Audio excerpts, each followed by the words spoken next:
Yo. What's up, guys? Welcome to season 2 of the BBK Black Bookkeeper Podcast. I'm OMGT. And I'm Jordan.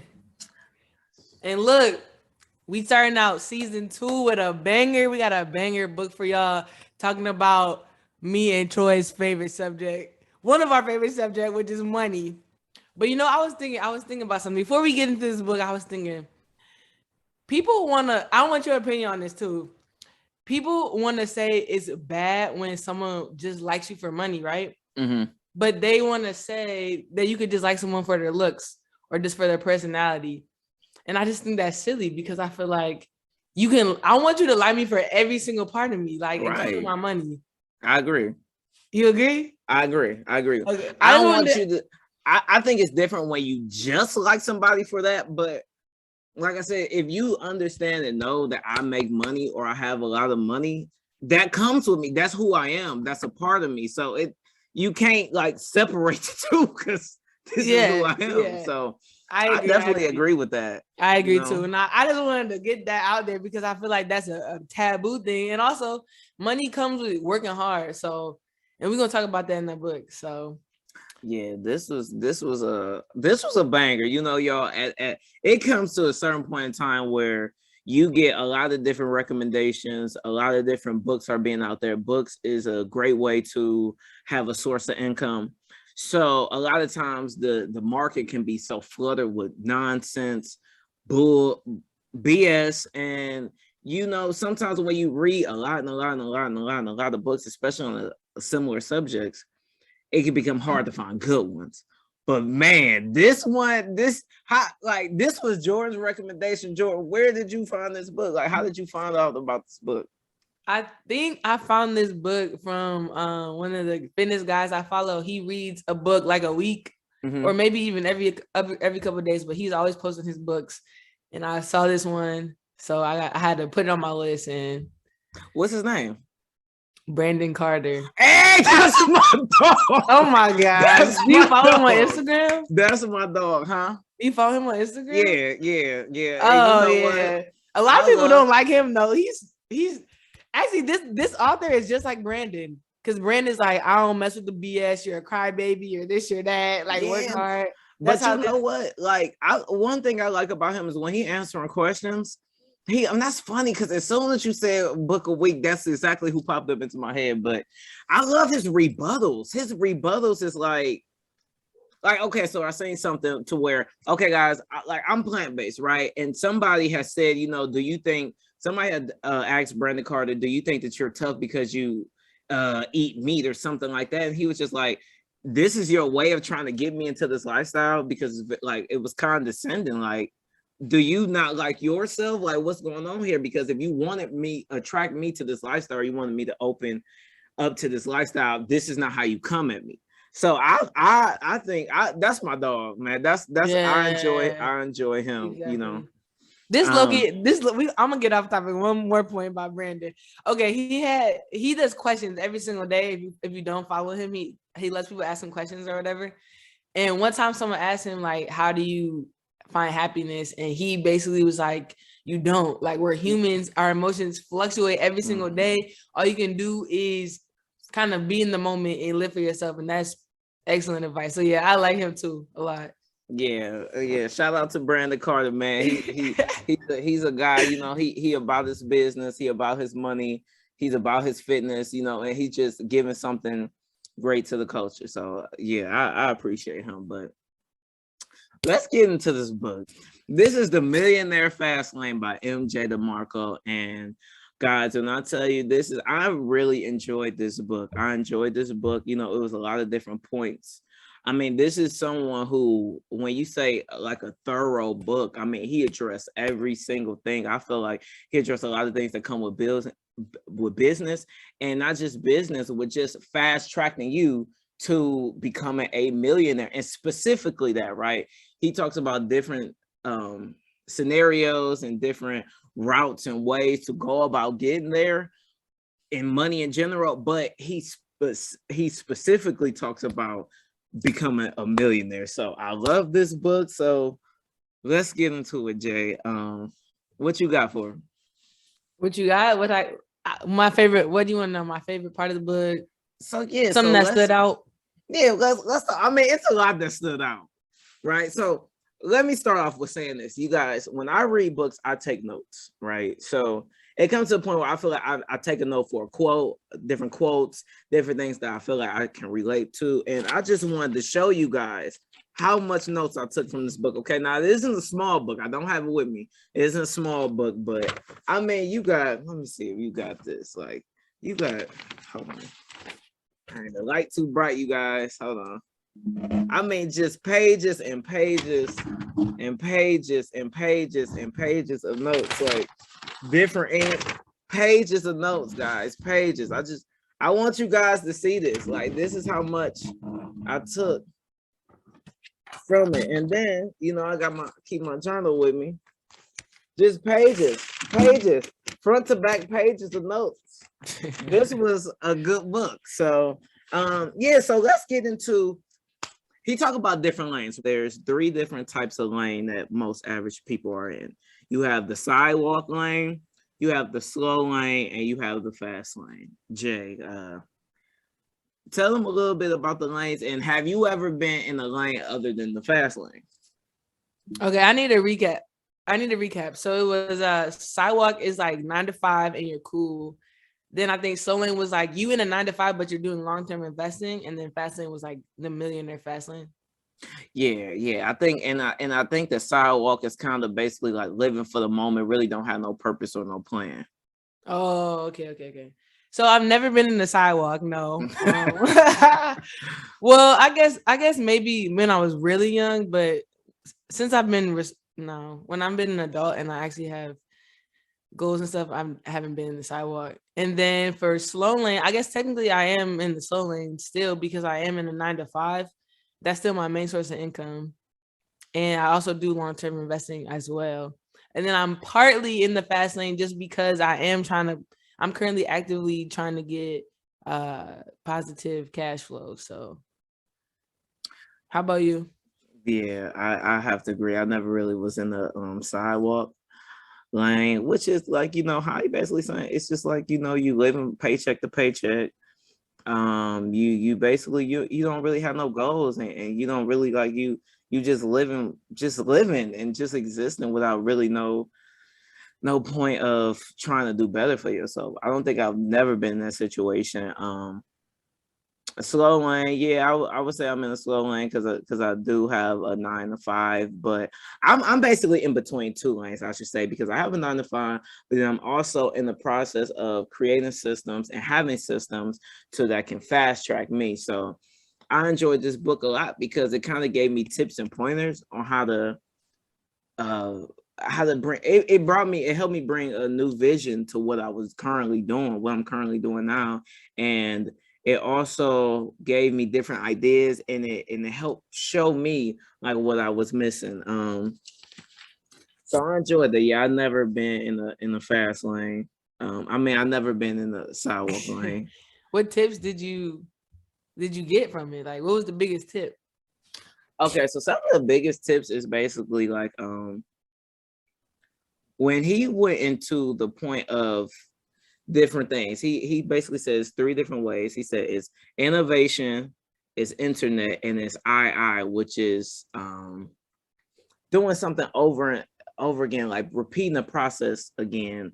And one thing I wasn't utilizing more is the internet. I have an auto garage, an auto shop, and it's basically local. And one thing about him in the millionaire fast lane, what he was preaching is that when you are local, you only have a certain amount of people. In order to make millions, you have to impact millions. That was something that he kept repeating the whole time. So I had to think about like, okay, well, my auto shop is going to have to need something to where if somebody in Brazil wants to interact with me and my shop and what we're doing, they have that chance.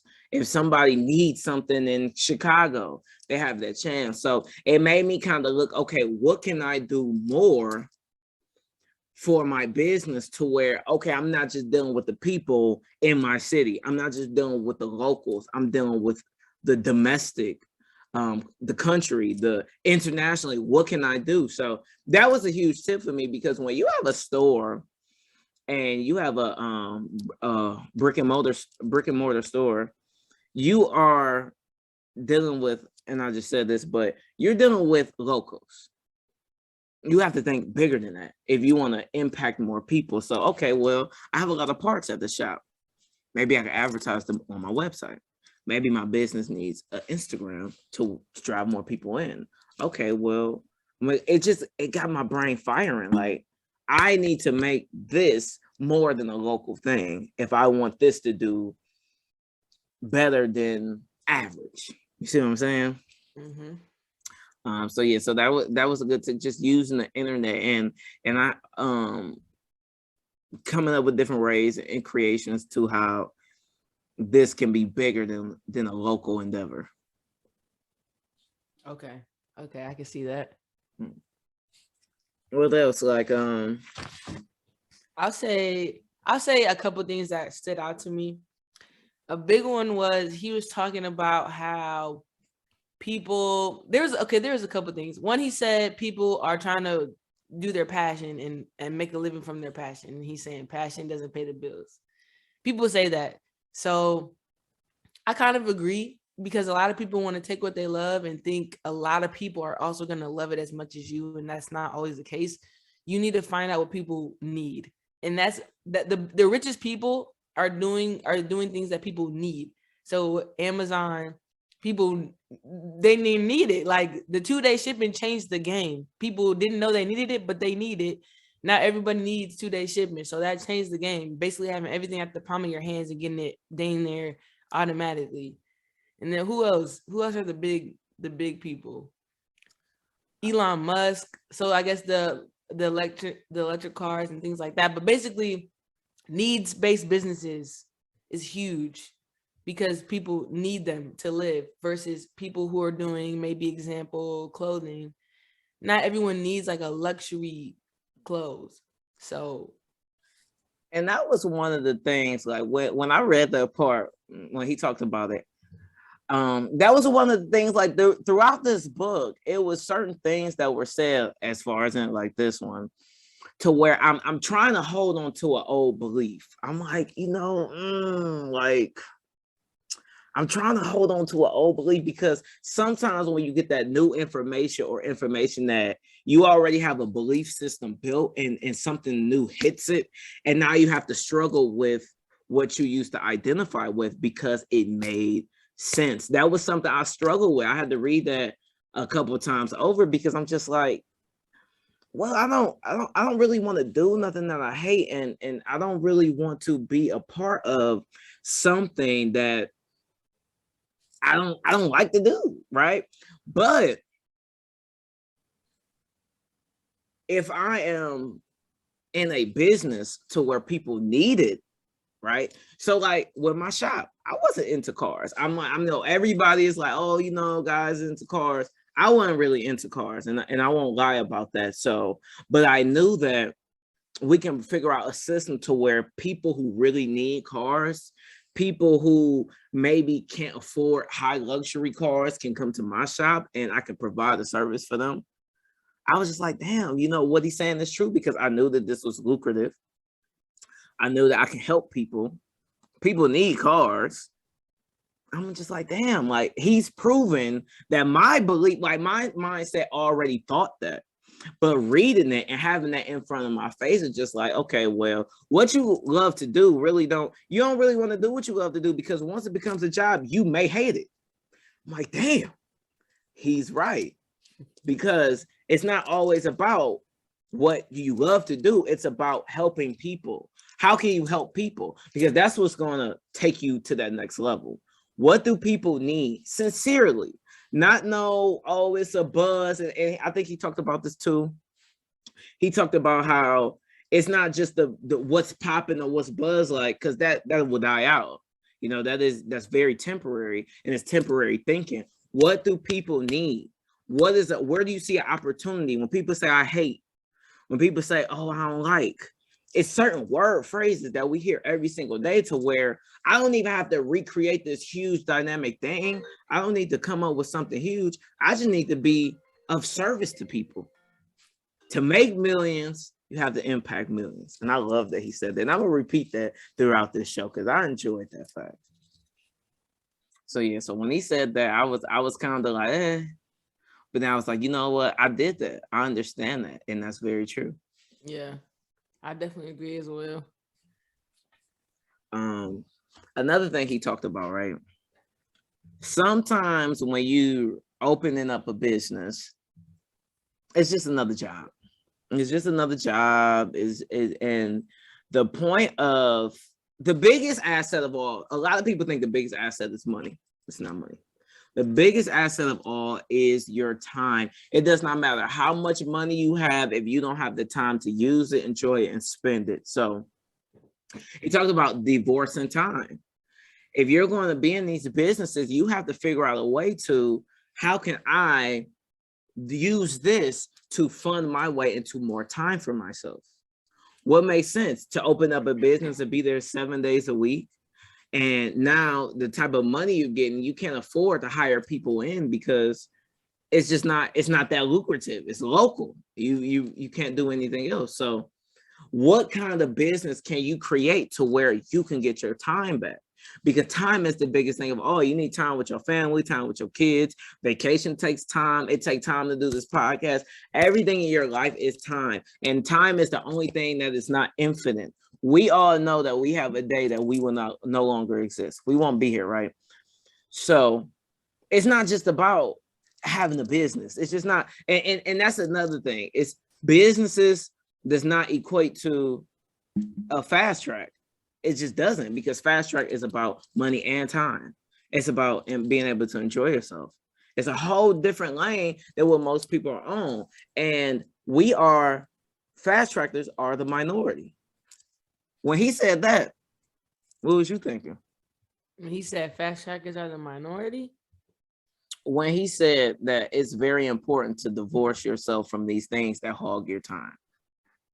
Yeah, I agree 100%. I think the main reason I want to become wealthy is so I'm in charge of my own time. I think another thing that it's not even just that time is of extreme value, which it is, but it's also people have literally control over your time. Like you don't even have control over your own time. It's not even only the freedom to go on vacation, but someone tells you when you can go to the bathroom. Someone tells you when you can eat lunch. Like I don't think we're not supposed to be living like this, but since we are, let's try to get out of it as best we can by doing certain things such as Millionaire Fastlane. So that's my whole reasoning behind it. Like I want to be in control of my time. Yeah, you can't really feel powerful or feel like you're doing it if someone else controls your time. And and that's what he was saying. If he wanted to work 10 hours a week, he could. If he wanted to work 20 hours a week, he could. It was his choice. And that's should be the goal of people who want to be in this fast track. Is just like you said, not having somebody tell you that you can take 2 weeks vacation. But I want to take a 6-week vacation. I should be able to do that. But I have to build that up. I have to get to the point where I can say that. And that requires a sacrifice and a little bit of time so that you have a lot of time to be able to do what you need to do. Yeah, you know what? That reminds me of something I've been thinking about too, about how people, okay, so it's like a huge thing right now. I think that people are talking about how Americans don't get paid enough, the minimum wage payments, et cetera, et cetera, et cetera, right? Mm-hmm. And the answer to all that is literally to learn a skill that very, very few people have. Well, how do you do that? Unfortunately, the track to that is you have to work harder than people for a little bit longer than they do. So you have to sacrifice regardless. And I feel like people want to say, get the side hustle, or I shouldn't have to do this. Living shouldn't be this hard, et cetera, et cetera. But you have to sacrifice to get to where you went regardless. So you really have to actually push a little bit harder than everybody else. And when everyone starts quitting, that's how you know you almost to the finish line. You keep going and you're eventually going to get there. But you have to sacrifice and you have to push a little bit harder than everybody else. And that's just, and you know what, we can sit up here and complain. Like I see people, complain about pay too, and which, you know, it may be unfair. You may be right, it may be unfair, but what it is that what are you going to do about it? Because see, the problem with my life is I don't like when people only introduce problems. I like solutions. Okay, like once I hear the problem, okay, what is the solution? You guys, my girl always, when she comes to me with a problem, I hear her out, I listen to her, and I always ask, okay, so what's the solution? Because we can't just talk about one side and there's another side. What are we going to do about this? Okay, pay might not be fair.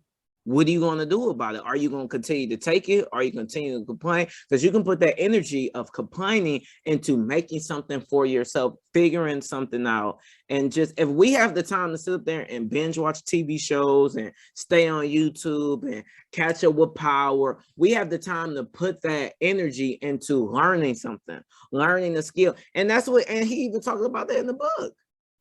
It was a time where he wanted to pay a contractor to do some type of special paint. It was some type of special paint. He learned the book, practiced it, and in a week he got it down, saved himself time. Oh yeah, and he was talking about he was so good he could sell it.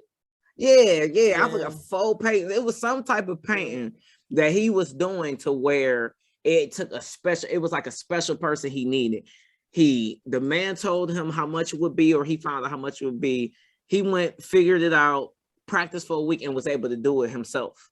So it's not really hard. It just takes work. And that's everything in life. Anything you want requires work. You cannot put nothing into something and then expect something out. You see what I'm saying? You have to condition your mind to say, listen, if I work, and even if it's just for a little bit, if I have a goal, if I have a destination in my mind, I'm going to get there. But I have to know I need to work. This is something that you need to know firsthand. Like, when you're setting that plan, when you're setting those goals for yourself, it requires work. You want a body in the gym, it requires work. You want money, you want to be able to save, you want to be able to have investments, it requires work. You cannot just do nothing. And I feel like that's what a lot of the times, a lot of people embody this mindset of just take. And one thing he said in the book, he basically said, consumers are selfish. What is it? What is it in for me? Like, what do I get out of this? Okay, so when you're selling something, that's what people want to know. What can they get out of it? What's the point of them buying it? But that's a selfish thought because it's me. And you can be that. When you buy something, you can have that mindset. But when you're starting a business, when you're accomplishing a goal, it's just, you must know everything requires work. It's something, it's just the simple laws of the universe. Like, I'm not worried about what Diddy's sons is doing. I'm worried about what I'm doing. And it requires work. That's facts. So another thing, and I wrote this down, right? So he said, from the day you were born, you were baptized to play for Team Consumer. From Barbie dolls, Tonka trucks to Star Wars action figures. You've been conditioned to demand, to want products, to need products, to buy products, and of course, to seek out the cheapest products. I just like, damn. You know, it was one of those things that just like, wow, like this is one of those things that just sparked my mind because growing up, I remember seeing the infomercials and the 3 payments, $39.99 on. They've been selling it to us since we were a child. So when you get people who live paycheck to paycheck and buying things or want this and want that, it's just like I have a different perspective on them now because it's just like, that's how it's been since a kid. They have commercials on Cartoon Network, on Nickelodeon. Well, I don't know about Disney, but what's your perspective? What's the new perspective? Like, okay, when I see people living paycheck to paycheck, or when I see people just gotta buy this, gotta have that, they just need products. I'm less mad at them now because since a child, this is how we were kind of.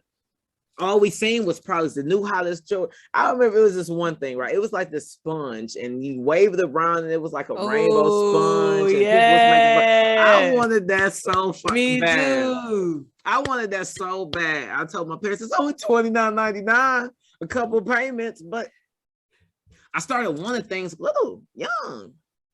Like if I was never in front of a TV, in front of a commercial, would I want that? I don't think so. You can't want something you don't see, that's not advertised to you, that you don't know about. So I'm just like, damn. Since a child, like they've had us in this hook of being team consumer since we were a child. He talks about the winning team. The winning team is producer. Produce, produce, produce. Producers are the minority. But since a child, we're all kind of brought up to be a consumer. I'm just like, damn, that's right. This happened since we were a kid. Like I've always seen commercials. I've always wanted all them damn products, the little glow, the little pens that you put in that glue. I wanted them all, but I never got them. Thank my parents, because now I don't want much now. So Yeah, I don't want much now either. Well, I've been spending a little bit recently, but I know I seen that. I see what you said. Hey, and I related to that when you said when you be spending money, it's just like yeah, I literally do not like spending money on myself. Like, unless I really want it, I don't want to spend no money on myself. And honestly, I feel like the only 2 times that I really wanted something that I probably shouldn't have bought is if I really couldn't afford it. So I wanted it because I wanted to feel better about myself. Like, okay, I could squeeze this here. Or 2, money, millionaire fast lane, quick money coming in, and you be like, okay, I can spend it because I can get it right back. And I feel like those are the 2 things we need to be. People need to be on this side, but a lot of people are on this side. A lot of people are buying things that they can't really afford, but they want to just get it. They want a little taste of it, even though they haven't really done the action to deserve it. Or we want to get y'all on the side of the millionaire fast lane without money coming in, so you can spend it because you know you're getting it right back next week. yeah, I agree. Because we just, I mean, and I think it's and it's psychological too. I think it's pretty emotional, like and that's another thing in the book. He was just like, people try to use escapism. You working 5 days a week to 2 days a week. You want to escape. You want to buy things to kind of make you feel good about something. Because you working somewhere you don't want to be, doing something that you don't want to do for 5 days for the majority portion of your week. So you get into these 2 days to where you drinking yourself to death, you smoking crazy, you're buying purchases you don't need, you partying, you just want to feel something because you feel like you trapped. But you spending all the little money you have, and you can be saving it. And I'm big on, and it's not just about saving, but I'm big on having some cushion. A lot of people may not know about investment, may not know about different stocks and options and all different ways to use your money, but people should know about saving. People should know about doing things to where, okay, well, I have to make a decision because I'm gonna do this and it's gonna feel good for today, but it's not gonna feel good to tomorrow when I look at my bank account, I see it in red. And it was a time, bring up this story. I used to work at a bank. And I would have a customer. I had this customer come in. And the bank I worked at the time, they would give people alerts when their account was overdrawn. So they will let you know, hey, you don't have no money, but you got 24 hours to put some money in here before we charge you a fee. Not a lot of banks do that.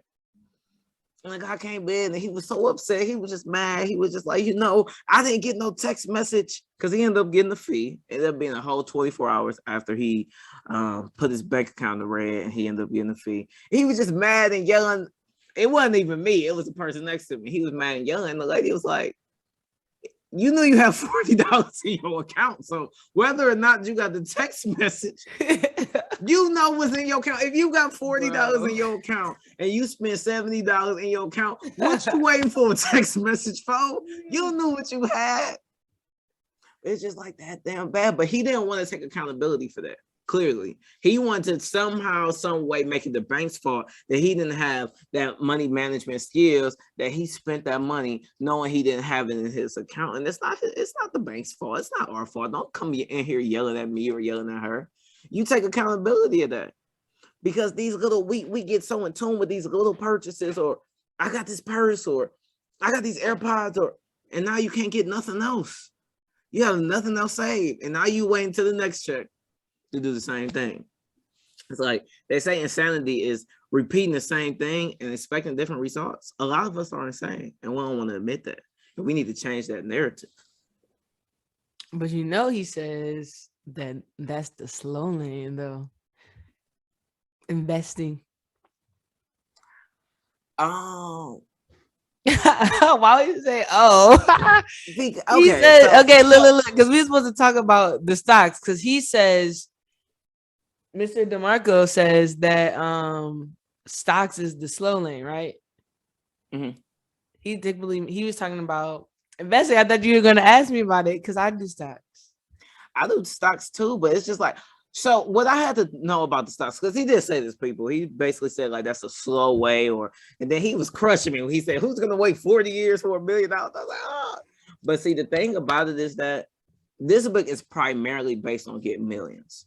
So if it's not getting millions and MJ DeMarco's head, it's not in the lane that you want to be in for this particular a fast track. You want a fast track, you getting you somewhere fast to millions. And when I kept reading this book, I had to keep telling myself, because it was certain things like the stock thing. So I'm like, what are you talking about? But he's not talking about another source of income. He's not talking about having, having your money make money for you. He's talking about a fast track way to millions. So what I did was I just had to respect that. I don't know about you. We're gonna get on you or your opinion on it, but for me, I just had to respect that, because it's just like, okay, I don't think he's knocking it. He's knocking it for a fast track way, because you're not going to get millions investing in the stock market little by little, using your 401k or however you want to do it fastly. Unless you know what I'm saying, unless you got it like that. But in order to make millions quickly, you will have to have them in the stock market. You ain't gonna make millions having 10, 20, $30,000 in stocks. So for me, when I read that, it was one of the things, like I said, it was a couple times I was just like, oh, but I had to respect the book for what it was. And I had to keep telling myself, this is a fast way. He's trying to get you to the fastest way to make millions. And although people might not think a couple years is fast, people work 40 years, they're retired. That's not fast. And he just had one to get. I had to keep telling myself that in my brain. Like, okay, what he's saying is a couple years, doing this stuff in a couple years, not a long term. So I'm still invest in my stocks. That's not gonna change.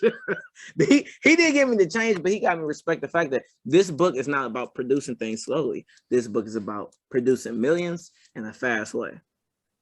How you feel? But how did you feel about it though? He came for you, and you do this on the daily. I'm more of a long-term investor, but I know you do things to make money on a daily basis. So what you say about it? Well, his thing about the 401k, yeah, it's kind of like you were saying in the beginning of the podcast, it's like you already have these set beliefs, so it's hard for you to switch them. That's kind of how I feel about him talking about the 401k, because I've heard from other people like, don't do the 401k, it's a waste. But it's just very, very hard for me to get out of that, because I've from jump, my parents have always drilled in my mind 401k. So it's very hard for me to like get out of that. I'm still investing in my 401k though. My 9 to 5 matches, that's free money. So it's matched. It's 5% match. But I don't know. I also have two retirement accounts. I might stop investing in my other one, maybe. But as for him saying that stocks is not fast lane, he's absolutely wrong, because options is a fast lane. So you feel like if you do options for 3 to 5 years, it would make you a millionaire just solely doing it. If you know what you're doing, yes, you can make a lot of money. Well, you hear it. You heard it from Jordan here first. You have to know what you're doing though. I've just started becoming profitable, but like my first month ever, I started almost 6 years ago. My first month ever was January of this year. And then in March, I made 4,000. So it's only my second profitable month. So if you can only imagine when I start actually getting good. So yeah. I doubled it. I started with $2,000 and I made 4,000. So I see what you're saying. So basically what you're saying is, in order to do it, you have to be good. Maybe what he's saying is not a lot of people would be good about that. Well, yeah. I mean, this book is not really about stocks, but I mean, yeah. It's the same thing. So What percentage of people do this? He said it's the same thing with options. Like only 2% of people actually make money, but I think it's the same thing for Millionaire Fastlane. Only like 5% are gonna do it. Right. I think you know what, that's very interesting, because it's just like I know more millionaires, or I've heard of more success stories with a business using the internet to be profitable more than options. But even though I know a lot of people who sell options, like sell option bundles. Oh, you know what? That just reminded me of another point. What? You know, a lot of people who sell options bundles. It's just like I think that it's. I don't know this statistic offhand. I would say it's probably more people making millions in businesses or inventors than in that bubble, as far as in producing millions fastly in that way. In stocks. Yes. Yeah. There's very options is really like I've lost a lot of money too. So don't get me wrong. Whoever's watching, I don't just make a bunch of money every month, but yeah, there's probably because I feel like with a business it'd be a lot difficult to lose money quick. Like I can lose $1,000 in like an hour. For a business, you're probably not gonna do that. It's not that volatile.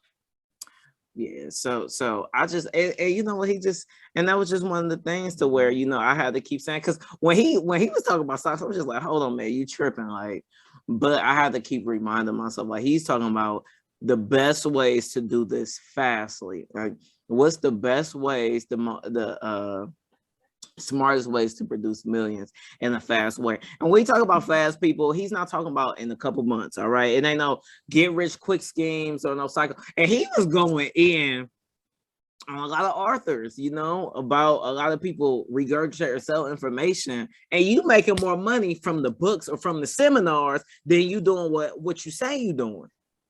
And that was good. So I went to this seminar before, and it was, you know, I won't say the name, but it's a pretty popular author. That seminar. And when I went to the seminar, he wasn't there. And it said it on the pamphlet, and he said in the book, like sometimes I have to say, this author's away, but this author will not be attending the seminar. It was a speaker. And the speaker was giving us all this thing, all this different information. You know, it was cool. It wasn't really nothing that you can leave and I feel more successful after leaving here. It was just like basic generic information.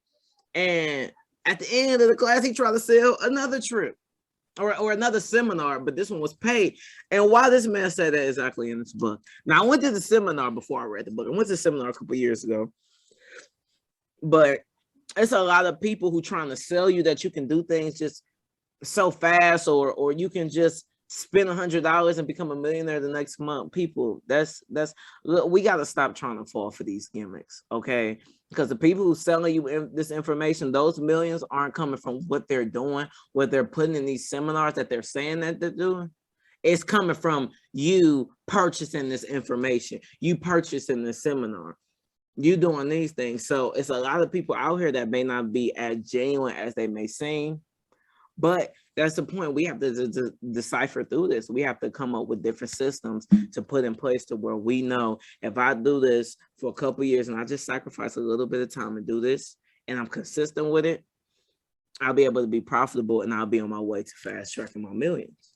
Unlike going to these seminars where they promise you, yeah, you can get, if you just pay $100 and you can do this, and it's just it's a lot of phony. Like I don't think I've ever been the type to believe it, but I know a lot of people fall for it. A lot of people go to these seminars, these $5,000, $20,000 seminars, and you leaving out, and it's just like you leaving out feeling like you've been robbed. They don't even say nothing really. It's just like the general reach for the stars. Back to that though, because yeah, it's a lot of people. I feel like courses is the new wave of how to make six figures. Like they oh my courses. God. So one of the podcast people I watch, she's a coach, and she said someone had took her coaching course, and then the next week asked her advice on how much to sell their course for. The course for like, and she's like, bro, you didn't even have a business. All you did was take my course, and now you about to make a course from my course. So there's a lot of people who literally, yeah, like you said, they never done this a day in their life. They're just taking information they learn and being like, I can teach you how to make money. And see, the biggest problem with that is it's just like you just in it for the money. Eventually you're gonna be found out. Eventually, that comes to the end. I'm a very spiritual person. I'm not religious, but I'm very spiritual. And it's just my businesses, I have to be in business to help people. Like I'm always about producing the value. And that's why me and Jordan came together to start this podcast, because we know we were reading a lot of good books and had a lot of good information that we want to give back, because we know it's a lot of people who not reading. So at least we can do it, since we're taking the time out of our day, out of our schedules, to read these books, give you guys valuable information or things that we learn from the book. So it's all about being genuine and being a good person behind it. My plan is to make a lot of money, because like I said, the biggest thing for me is my time. I want to be free. I want to have freedom. I don't want to have somebody over my head tell me what, where, and when to be. But I have to do it genuinely. It's just in my soul to be like an authentic, genuine person. Like if I'm helping you, you're helping me. It's a mutual benefit. I don't want nobody to work with me in any of my business endeavors, and even in life, even in my personal relationships. Like I'm all about giving, and I'm all about being someone who is very fair. And like I said, even if I get something out of it, because I do want something out of it, I'm giving you back valuable pieces as well. So that was one thing that it's just like, I can't rock like that. I can't rock like that. I can't knowingly just rob people. I can't work with people who like that either. I don't want that karma back on me. I don't want to do it. I just want to provide value. And that's what a lot of things that I've recognized in this book that he was preaching about: being a valuable person, being a producer, solving people problems. I want to solve people problems. And you just trying to get money or get rich quick. Yeah, it's like putting a Band-Aid on a huge open wound scar. It's only gonna do so much. Yeah. So as quickly as you get it is as quickly as you lose it. You can't have people in your life who's not either going to support your mission or not on the same mission as you. Okay. It's very, very important that the people around you either understand what you got going on or doing the same thing. So for me, I make friends, but I lose a lot of friends because a lot of people are not. A lot of people don't enjoy the fact that I don't answer my phone a lot. I had this friend who, she was just telling me like, hey, I feel like I'm not valuable in your life. Like, I feel like, I'm not a friend no more. And this is a genuine friend, guys. This is nothing like too crazy. But I had to tell her, like, I'm sorry, but this is just how it is. And it isn't the fact that I don't prioritize being a friend, but it's just, I know I have so much I have to get done on a daily basis that this is not how I want to be. But then I thought about something. I'm like, damn, all my other friends that's out here successful, running businesses, doing different things, they're not having the same problem with me because they have things to do. This is an unneeded, unnecessary drama in my life. It's nothing new. It's not like I've been one way and then I've switched it up. Maybe I got a little bit more serious, but I don't have the extra time right now for this. And my friends who's on the same road as me, understand me, who support me, who checking in with me, they understand it because they're on the same road too. They know how difficult it can be. They know that sometimes I don't even have time for myself, So how many friends do you have that like are doing what you're doing?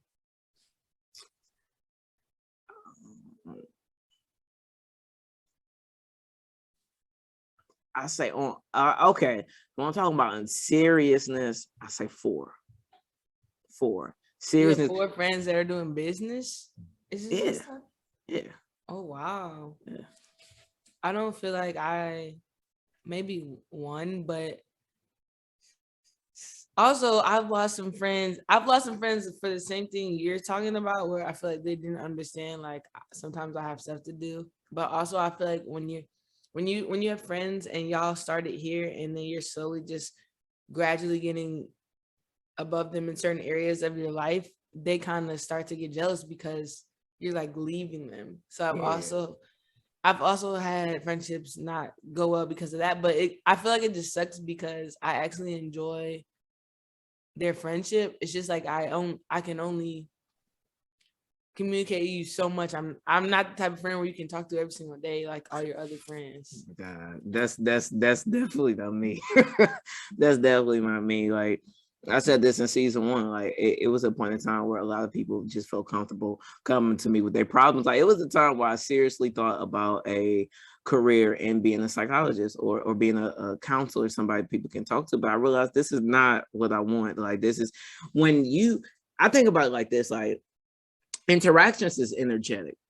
So if I'm coming to you with problems, if I'm feeling some type of way, if I'm stressed about the day and I tell you about my stress day, I feel as if I'm transferring that energy to you. So you ever had a situation where a friend talking to you about a bad day or somebody was talking about them and they're upset and then they told you about it, and then you start getting upset because you're like, damn, that's my friend. Why you talking about my friend? That's a transference of energy. So I just couldn't be there for people how they wanted me to be there for them. But the problem is that I'm seeing it more so in complaints of people who don't understand, who don't plan to move lanes. I don't care whether you're in the sidewalk lane or in the slow lane or in the fast lane. Respect my lane. That's all I ask, respect, because I'm gonna respect your lane. That's what you want to do for yourself, or if you comfortable where you at, it's no need. I don't try to force people to see things that they just don't see. I've never been like that. I respect somebody wherever they at, but I need that same respect because I'm not just I can't just do it.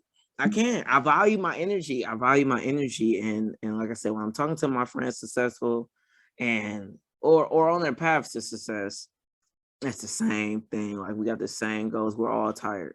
We're all putting hours in. We're all trying to just become better. And every facet in our lives just becoming better. So we don't have time to talk about problems. We don't have time to talk about, oh, why you ain't called me last week, man? Or I really needed you there for me, man. It's you put yourself in that situation. What can I have did that get you out that situation? Because yes, I can be an ear to talk to. You can talk to me about it, but after you talk to me about it, you still got to deal with it. Me, when I have my problems in life, I try my best now. Since I've understand that transference of energy part, if I'm going through a problem, I try my best to figure it out. And the only way I'm going to other people is if I feel like they may have a solution or can point me into a solution direction. I don't put my problems on other people. So like I said, whatever I'm doing, I demand that same respect. Do you put your problems on your girl? No, but I sure do take hers. She just and you know what, that's another thing, because of course I'm talking to her more than most people in my life. So she just felt this comfortability with coming to me because, like I said, she know that I'm a solution-oriented person. Okay, well, this is what I got going on, or I'm thinking about doing this, or what do you feel like that? Like she's consistently hitting me with things. And like I said, I'm always trying to see a solution or just point in a better way. But that's why she come to me. It's not to be like, oh God, oh my God, I'm just so stressed about this. It's just like, she pretty much try to handle things. And if she needs somebody to vent, she got different friends or she got a journal. I think a lot of times, this is all emotional and psychological. Just making money, building yourself up, building businesses, having friends. All of this is in the same realm of psychological. So I think a lot of us feel like we need something external more than we do. I was one of them people, like, I had two different therapists. And this is no knock to any therapist at all. This is no knock to anybody who feel like they need therapy. If you feel like you need therapy, go get therapy. But for me, I started solving my problems when I took them myself. That what works for me in my life. After speaking to two different people, and I just start, I'm working out. I'm like, damn, I'm having I'm naturally reducing my stress just by working out. I ain't need to talk to nobody. I just need to go to the gym or changing my diet. Now I don't feel like SHIT all the time. I feel good. I feel great. I'm energetic. Like there's so many things I had to figure out for myself. That's how I operate. I'm not, like I said, I'm not knocking anybody else, but for me, for Troy, that's what I had to do. So someone told me to go to therapy. I think it was my ex. I think she told me to go to therapy. And I was like, all they're going to do is keep asking me, how do I feel about that? I'm just going to be in the chair solving my own problem. I don't think I need that. But a journal, though, the journal is A1. It is. And it's literally like, it's in here. I'm writing it out, a transference of energy. I'm getting it out of here and I'm putting it on paper. Sometimes I remember I used to go to the lake. Here we have this big lake. It's called what is that? What is that lake called on the west side? You're not talking about Lake Erie, are you? No. Oh. It's called, what is it? I I go don't there know. all the time. Wow. It'll come to me. But I used to go to this lake, and I would write a journal. I would write, say I'm talking bad stuff about somebody, or I'm talking, or I'm just mad. I had a mad day. I just write down, tear it up, throw it in the ocean. Now it's the ocean problems. It's not my problems no more. And I used to feel like I was silly with doing that, but then I found me in a routine of doing it. After I would do it, I just let it go. So it was nothing to where I needed somebody else. For me personally, it's a lot of times we don't want to rely on ourselves. We don't have the confidence to trust ourselves, to trust in what we believe in. And I just feel like that, we should change that mindset. You don't always need something external to help you. If I put myself into something, I'm getting myself out of something 9 times out of 10. That's for me. Yeah. I say for the most part, but I'm the type of person that I keep my problems inside to myself. So, all right, we pausing it. Okay.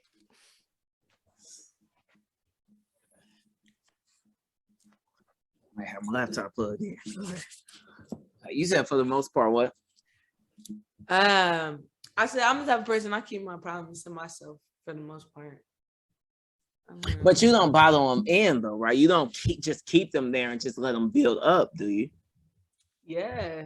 What did you say? You throwing it in the ocean? Was you unbottling it?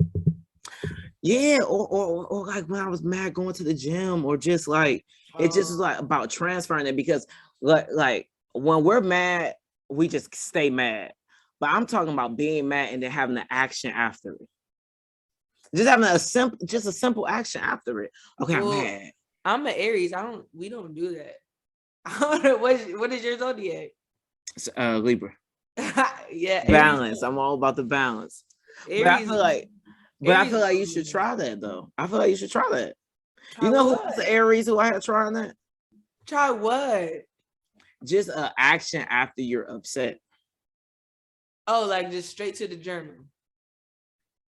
Yeah, or any action. It could be journaling, it could be working out, it could be dancing, it could be listening to music. But it's just about not being mad, staying mad, and just I'm just gonna be mad all day. I'm talking about we need a simple action after we get upset, after we get mad, to alleviate that. Because what most people do is they get mad. I'm mad. Then I don't do nothing. And then they just mad. Or then, okay, maybe they mind switching, they watching TV or they doing something. But then they still feeling mad. And I was just doing simple actions. And okay, maybe the situation would still bother me, but I'm not mad. I'm kind of like, it's slowly becoming, I'm unbothered by it. People who bottle their emotions, and they be mad at something, then tomorrow they still is mad. Next day they still is mad. They're not doing nothing. I'm still mad. F him. I don't care. I don't care about him, girl. I don't, man, F her. Or man, F this job. Aries don't do that. Listen, Aries, this is what Aries do. You. Listen, no, Aries. Where my Aries? Aries tap in real quick. Aries tap in. Look, this is how Aries do. We get mad, and then after 5 minutes, we're cool. And if it's with a significant other, we'll be cool, but we'll still act like we're mad just to keep it on, just to keep the play on. I literally will be mad. Then I'll be in 5 minutes, I'll be cool. But depending on how I'm being spoken to, I'll act like I'm still mad. And then I'll just get to a point where I'm bored of acting like I'm mad and be like, okay, I just don't even care anymore. Okay, so what if it's something that really, all right, what about the situation that really bothers you then? Yeah, that's because if somebody cheated on you, you're gonna be mad for 5 minutes and then just 5 minutes. I only get mad when I'm very mad. So like when you said something you're really mad about, that's the only time I get mad. And I have been cheated on and I wasn't mad. I just talked to her. I said, wow, I wish you would have told me months ago. But I wasn't mad at her. Okay, well, see, you talking, you speaking for a lot of Aries, not Aries. You like you just tell me somebody cheat on y'all, y'all not gonna be that mad because I'm a Libra. I'm about balance. Okay, well, for me, it might not even just be that I'm an Aries. It's just this is just all mindset. This just circles back to everything we've ever talked about. Like, I don't know, my partner is a human. Like, that people make mistakes. I'm not gonna continuously allow my partner to cheat on me, but I allow one mistake. Like, we're humans. And then also just with me, I'm just weird. Like, I think everything's my fault. So when she told me she cheated on me, I was like, okay, what did I do? But you know what? I don't think that's weird. And you know what? I say this. This funny because we completely got off this book, but we did. I'm still posting this clip. But I don't think that's weird because I think that's growth because I started that. I don't know what book. I don't know where I learned this, but it was just like in every situation, you could have did something better. In every situation, in every single situation, always just try to see, even if you feel 100% the victim, 100% wrong, 100% is or you 100% in the wrong. What could you have did better?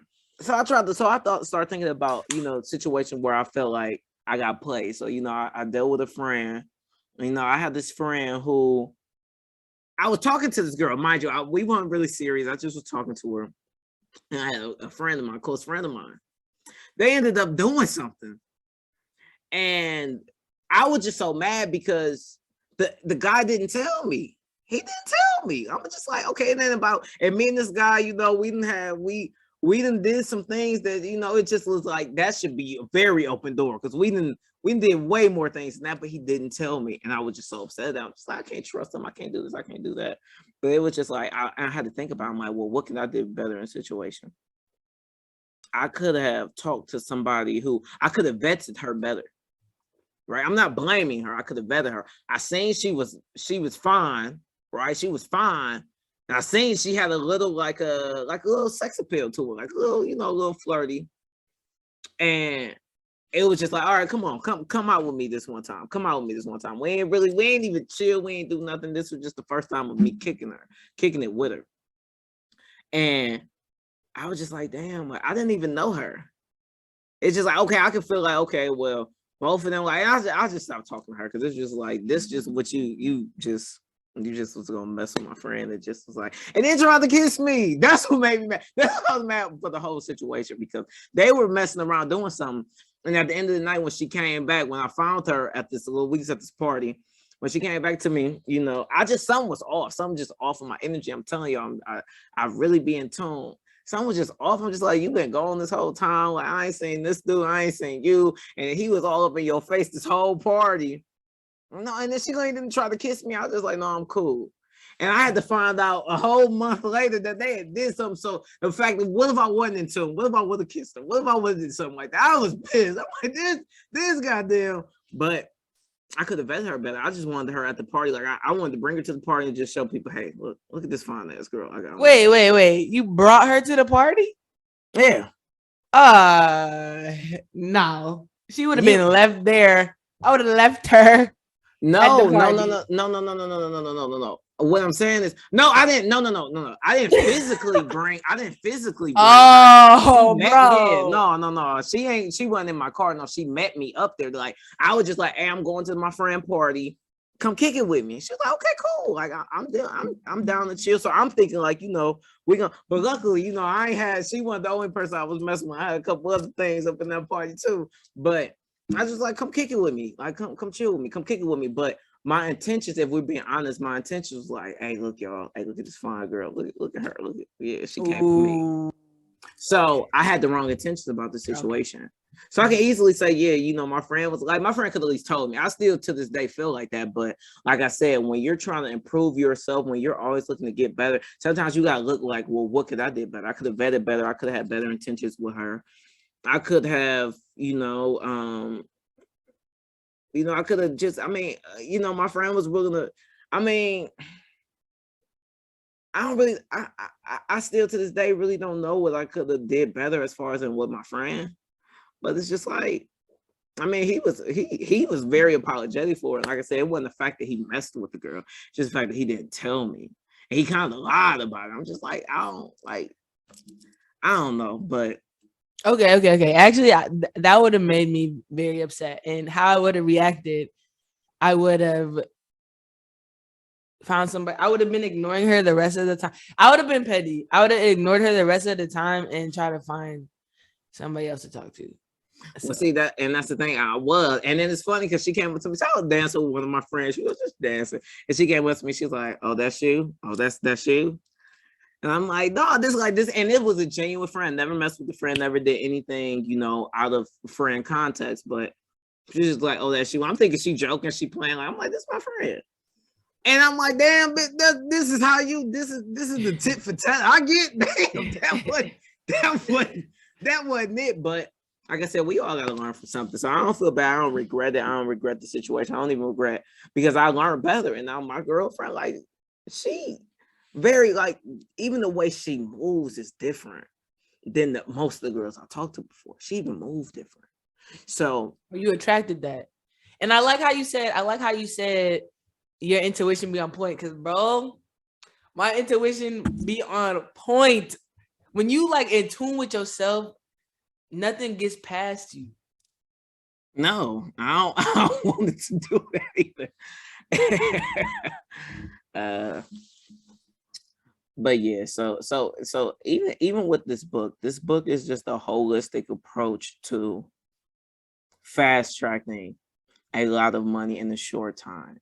If we just sacrifice people, if you just sacrifice a couple years, just a couple years.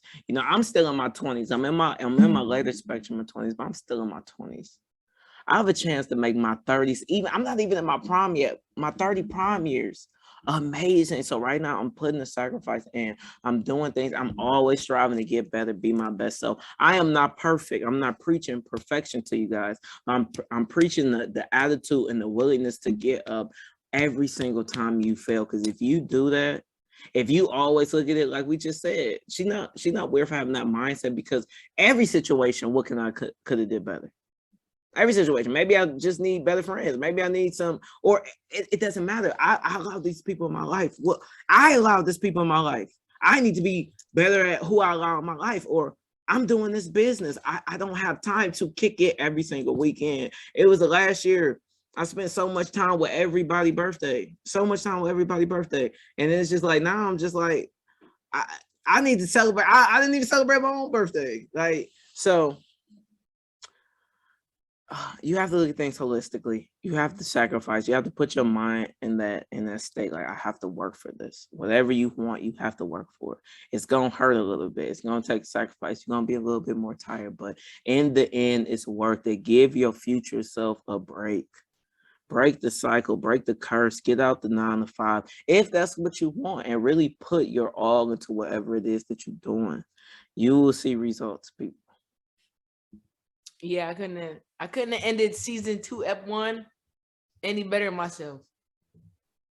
Yeah, this is good. We know we got it on different topics, but we want to check this out. You guys, next week we're gonna have an amazing quick conversations behind this episode. So like, comment, subscribe. Let us know in the comments.